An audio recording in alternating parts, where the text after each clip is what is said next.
आज आपण व्हेज कुर्मा बघणार आहोत। अगदी ताज्या अशा छान भाज्या वापरून हा बनवलेला व्हेज कुर्मा, काही जण ह्याला कोरमा म्हणतात। प्रत्येक प्रांतानुसार ह्यामध्ये थोडाफार बदल करून हा व्हेज कोरमा जो आहे तो बनवला जातो।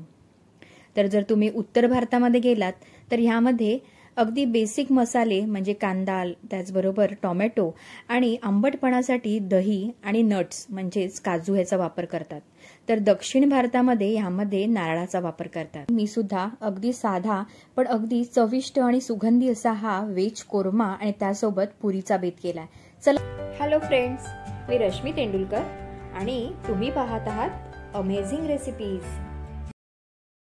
तर हा व्हेज कोरमा बनवण्यासाठी प्रत्येकी 1 वाटी ह्या प्रमाणामध्ये मी सोलून घेतलेला बटाटा, त्याच्यानंतर मटार, फरसबी, गाजर आणि फ्लावरचे आपण छोटी फुलं जी आहेत ती काढून घेतलेली आहेत।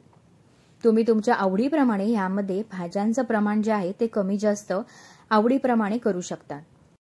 त्यानंतर आपण ह्यामध्ये 1 मोठा कांदा आणि 1 टोमॅटो आपण बारीक चिरून घेतलाय। वाटण करण्यासाठी 1 वाटी ओलं खोबरं, 3 हिरव्या मिरच्या, लसूण पाकळ्या, त्यानंतर कोथिंबीर आणि इथे मी काजू बिया 8 ते 10 आणि त्याचबरोबर 1 मोठा चमचा खसखस आपण भिजत घातली आहे। तर हे सगळं जे आहे ते एकत्र आपल्याला ह्याचं वाटण करून घ्यायचं आहे। त्यानंतर आपला रोजच्या जेवणातला मसाल्याचा डबा, फोडणीचं साहित्य, हळद, लाल तिखट आणि अगदी घरगुती मसाला आपण ह्यामध्ये वापरणार आहोत। त्याचबरोबर आता सगळी तयारी इथे रेडी झालेली आहे। तर लगेचच आपण आपल्या आजच्या रेसिपीला सुरुवात करूया। तर सुरुवातीला मी कढईमध्ये 2 पळ्या तेल घालून घेतलंय।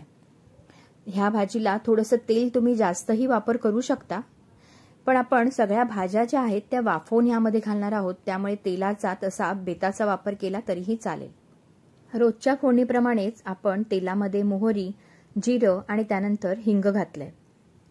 जेव्हा लग्न कार्यामध्ये जेव्हा ही कुर्मा भाजी केली जाते त्यावेळेला सगळ्या भाज्या ह्या ज्या आहेत ह्या तेलामध्ये तळून घेतल्या जातात आणि दुसऱ्या बाजूला ग्रेव्ही बनवली जाते। कारण मोठ्या प्रमाणामध्ये बनवत असल्यामुळे ह्या तळून घेतल्या की वापरणं अगदी सहज असं त्यांना सोपं होतं। तर आपण इथे घरगुती अगदी घरच्यासाठी बनवतोय म्हणून आपण ह्या सगळ्या भाज्या ज्या आहेत त्या वाफवून घालणार आहोत। त्यामुळे तेलाचा जो प्रमाण आहे ते इथे बेताचंच मी वापरलंय। फोडणीमध्ये आपण कांदा घातलाय आणि हा अगदी गुलाबी होईपर्यंत आपण परतवून घ्यायचा आहे। ह्याची दुसरी स्टेप म्हणजे मी इथे पाणी गरम करत ठेवलंय। यामध्ये आपण आपल्या भाज्या ज्या आहेत त्या ब्लांच करून घेणार आहोत। जवळजवळ 70% आपल्याला त्या शिजवून घ्यायच्या आहेत। तर आता आपलं हे काम जे आहे ते चालूच आहे। तोपर्यंत आपण ह्यासाठी ग्रेव्हीसाठी आपल्याला जे वाटण लागणार आहे ते आपण वाटून घेऊया। तर मी मगाशी दाखवलं तर हे सगळं साहित्य एकत्र करायचं आणि मिक्सरमधून आपण ते अगदी छान ग्राइंड करूया। आता अगदी खूप तिखट मसालेदार असा नसतो, पण ह्यामध्ये वापरलेले जे काही मसाले आहेत ह्यांचा एक सुगंधी स्वाद जो आहे तो आपल्या ह्या कुर्मा भाजीला येतो। तर मुख्यतः ह्यामध्ये हिरव्या मिरचीचा थोडासा तिखट जो स्वाद आहे तो खूपच अप्रतिम असा लागतो, कारण ह्यामध्ये घातलेला नारळ आणि त्याचबरोबर काजू ह्याचा एक गोडवा जो आहे तो ह्या भाजीला येतो। तर आता ह्यामध्ये तुम्ही बघाल मी पाणी घालून छान मस्त अगदी गंधासारखं आपण हे वाटण तयार करून घेतलेलं आहे। तर आता हे आपण बाजूला ठेवूया। आपण पाणी गरम करत ठेवलं होतं तर ते सुद्धा गरम झालेलं आहे। तर ह्यामध्ये आता आपण भाज्या ज्या चिरून घेतल्या आहेत या आपण वाफवून घ्यायच्या आहेत। तर भाज्या घातल्यानंतर मी ह्यावर झाकण ठेवते आणि अगदी एक 5 ते 7 मिनिटं आपण हे वाफवून घेऊया।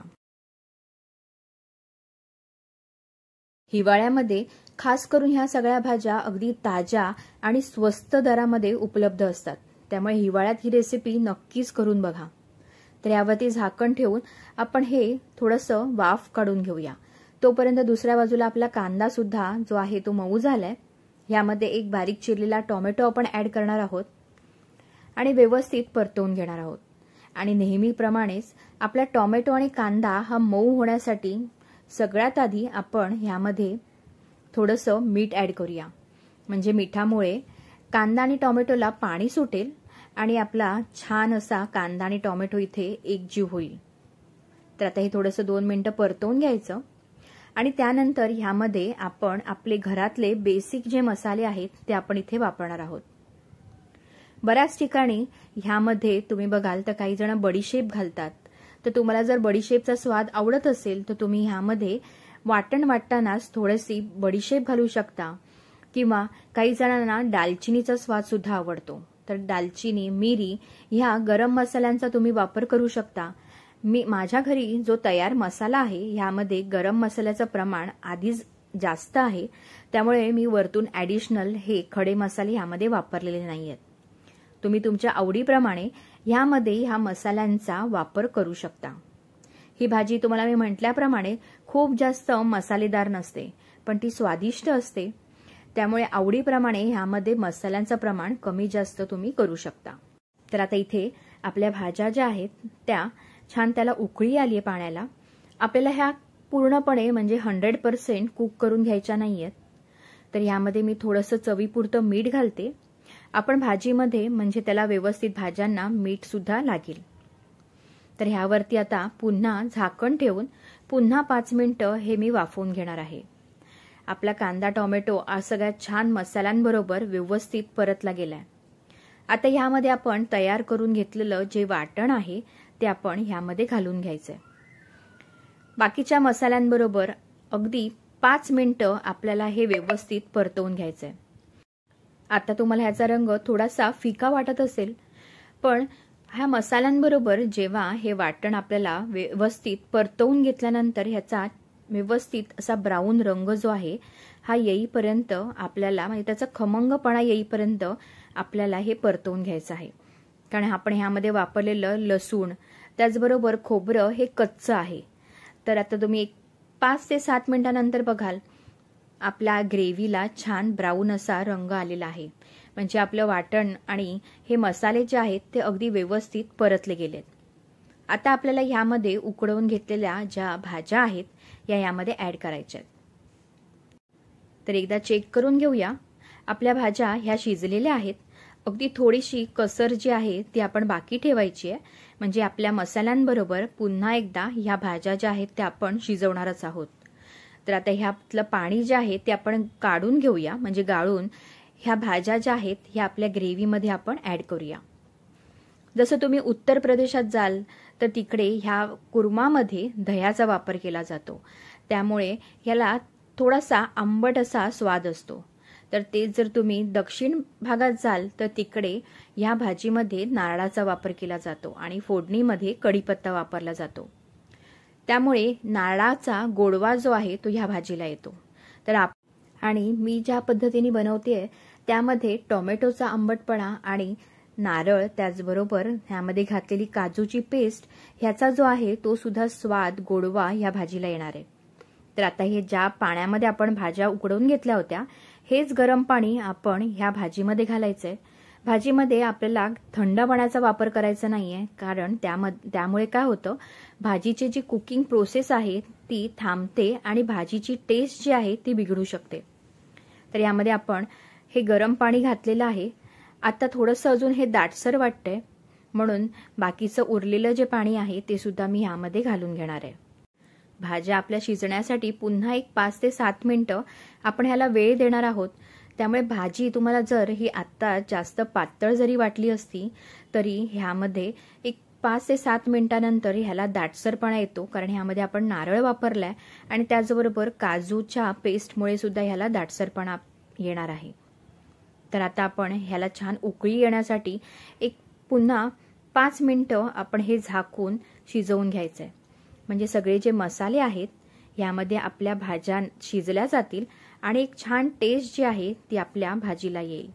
तर लो फ्लेमवरती आपण 5 ते 7 मिनिटांनंतर तुम्ही बघाल भाज्या व्यवस्थित छान ह्याला उकळी आली आहे, मस्त वरती भाजीला तरी सुद्धा आली आहे आणि अगदी घरभर ह्याचा सुगंध जो आहे तो अगदी दरवळलाय. अप्रतिम अशी ही भाजी तयार झाली आहे. आजकाल लग्ना समारंभात किंवा घरी जर काही छोटं मोठं फंक्शन असेल तर तेव्हा सुद्धा तुम्ही ही कुर्मा भाजी आणि त्याचबरोबर पुरीचा बेत करू शकता. बऱ्याच वेळेला कुर्मा भाजीमध्ये आजकाल पनीरचा वापर केला जातो, काही वेळेला बेबीकॉर्न वापरले जातात. तर तुम्ही तुमच्या आवडीप्रमाणे ह्यामध्ये भाज्या ज्या आहेत त्या ऍड करू शकता. खूपच अगदी अप्रतिम अशी ही भाजी तयार होते। आता आपल्याला अगदी पुन्हा ही भाजी दाटसर झालेली आहे। आता आम्हाला जेवणासाठी अजून थोडा अवधी आहे, त्यामुळे मी आता गॅस फ्लेम जी आहे ती टर्न ऑफ करणार आहे आणि एक थोड्या वेळानंतर तुम्ही बघाल तर ह्यालाचा दाटसरपणा जो आहे तो अजून जास्त वाढलेला असतो। भाजीला खूपच छान स्वाद येतोय।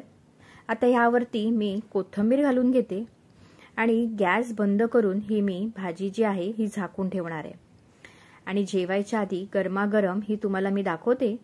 आपली भाजी जी आहे ही जवळजवळ अर्ध्या तासानंतर तुम्ही बघाल ह्याची कन्सिस्टन्सी जी आहे ती थोडीशी दाटसर अशी झाली आहे। तर गरमागरम ही भाजी आता मी सर्व करणार आहे। हिवाळ्यामध्ये तुम्ही ही भाजी नक्कीच बनवून बघा, खूपच अप्रतिम अशी तयार होते, स्वादिष्ट अशी तयार होते।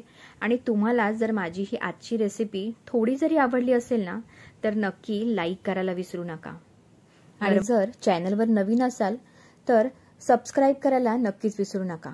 तर आज ही गरमागरम कुर्मा भाजी मी पुरी सोबत सर्व करणार आहे। तर पुरी ह्या अगदी छान टम्म फुगलेल्या राहण्यासाठी काही खास टिप्स सुद्धा मी एका आधीच्या व्हिडिओमध्ये दिलेला आहे आणि त्याची लिंक मी इथे तुम्हाला डिस्क्रिप्शन बॉक्समध्ये देते, तर तो सुद्धा व्हिडिओ नक्कीच जाऊन पहा। छान मऊ अशा लुसलुशीत अगदी रोटी किंवा त्याचबरोबर नान ह्यासोबत सुद्धा खाण्यासाठी ही कुर्मा भाजी खूपच अप्रतिम अशी लागते। तर तुम्ही सुद्धा ही नक्की बनवून पहा आणि आजची ही रेसिपी तुम्हाला कशी वाटली हे कमेंट्समध्ये सांगायला विसरू नका। तर मग पुन्हा आपण भेटणारच आहोत अशाच एका नवीन चटपटीत आणि स्वादिष्ट रेसिपी सोबत।